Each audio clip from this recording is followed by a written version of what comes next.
Ward 164 की बर्बादी की कहानी, खराब गलियों की जुबानी।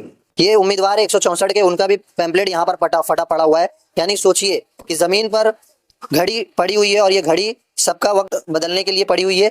आप उसी के आगे आएंगे तो यहाँ पर आप देखिए कि एक और उम्मीदवार है जिनका पैम्पलेट पड़ा हुआ है 164 से, वंचित बहुजन अघाड़ी के है और नसीम खान का भी आपको फोटो दिख सकता है।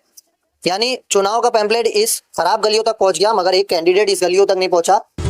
मैं हूं अफजल शेख और आप देख रहे हैं मुंबई टीवी। मैं इस वक्त वार्ड 164 के उस खराब गलियों में खड़ा हूं, जिसे पूछने के लिए आज तक ना ही पूर्व नगर सेवक हरीश भांदुरगे आए और ना ही चुनाव में उतरे दर्जनों किस्म के उम्मीदवार आए। फिलहाल ये जो गली है ये शिव मंदिर गली है, जो कि संजय नगर के आसपास की इलाके में आता है। इसके पीछे आजाद जो है शक्ति नगर चौल है और वो भी ऐसे ही बदहाल है। ये देख रहे हैं कि ये आप देखिए कि एक भी तरीके का यहाँ चैम्बर नहीं है और तमाम तरीके से तकलीफों से यहाँ के लोगों को गुजरना पड़ता है। फिलहाल आप आगे आते देंगे तो ये तमाम जो गलियों का हाल है वो काफी बेहाल है और यही वजह है कि 164 पूरी तरीके से बर्बादी की कगार पे है। मैं आपको खड़े रह करके दिखा रहा हूँ कि ये गलियां उस समय बननी चाहिए थी जब इस समय 5 साल यहाँ के लोगों ने हरीश भांदुरगे को चुन करके इसलिए दिया कि वो यहाँ पर विकास कर सके। मगर अब यहाँ पर देखेंगे दर्जनों किस्म के उम्मीदवार यहाँ पर आए तो जरूर है, मगर किसी ने भी इस गलियों पर आकर के अपना चुनाव प्रचार नहीं किया, क्योंकि उनके 20-50 हजार के जूता खराब हो जाएंगे अगर वो इस गलियों में आएंगे। एक सबसे बड़ा सवाल है कि दर्जनों किस्म के उम्मीदवार इस 164 से अपनी किस्मत तो आजमा रहे हैं, मगर कोई इस तमाम गलियों का हाल पूछने नहीं आ रहा है। चुनाव का वक्त है और इस चुनाव के वक्त उम्मीदवारों को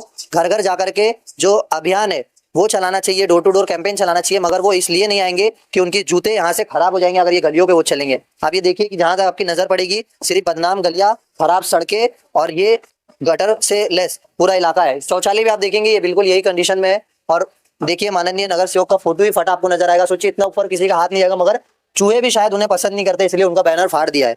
ये तमाम चीजों की तकलीफें है और ये वजह है कि और ये बरसात का सीजन नहीं है, ये आम दिनों की बात है। लेकिन यहाँ पर आप गटर का हाल देख रहे हैं कि कैसे बाहर आ गया है पानी, और ये खराब गंदगी पानी की वजह से जो मच्छर है चूहे है वो लोगों के घर तक भी आ सकते हैं।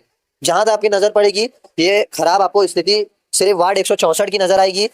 पूरा बदनाम गलियों का हाल यही है कि यहाँ पे पूछने वाला आखिर कोई नहीं है। इसलिए नहीं है क्योंकि यहाँ पर किसी का ध्यान नहीं जाता है, क्योंकि ये वोटर संख्या यहाँ से आपस में ही बढ़ जाते हैं, क्योंकि हर घर में यहाँ पर 2 नेता मिलता है और इसी की वजह से वोट का डिवाइडेशन होता है और कोई तीसरा यहाँ से जीत जाता है। और वजह उसके बाद ये होती है कि चुनाव के वक्त कोई पूछता नहीं है और गली ऐसे ही सड़ती और खस्ताल रहती है।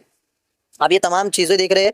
फिलहाल अब इस पर ये देखना है कि किसे इस जगह पर ध्यान दे करके काम करने की जरूरत है। फिलहाल ये भी देखना है कि यहाँ पर कौन अपना ध्यान देता है और किस तरीके से अपने चुनाव के लिए यहाँ पर आकर के वोट मांगता है। इस मामले के बाद जो बदहाल गलियां है इसे सुधारने के लिए या इस पर काम करने के लिए कौन आता है और इस वार्ड 164 जो लावारिस है उसका वारिस बनता है।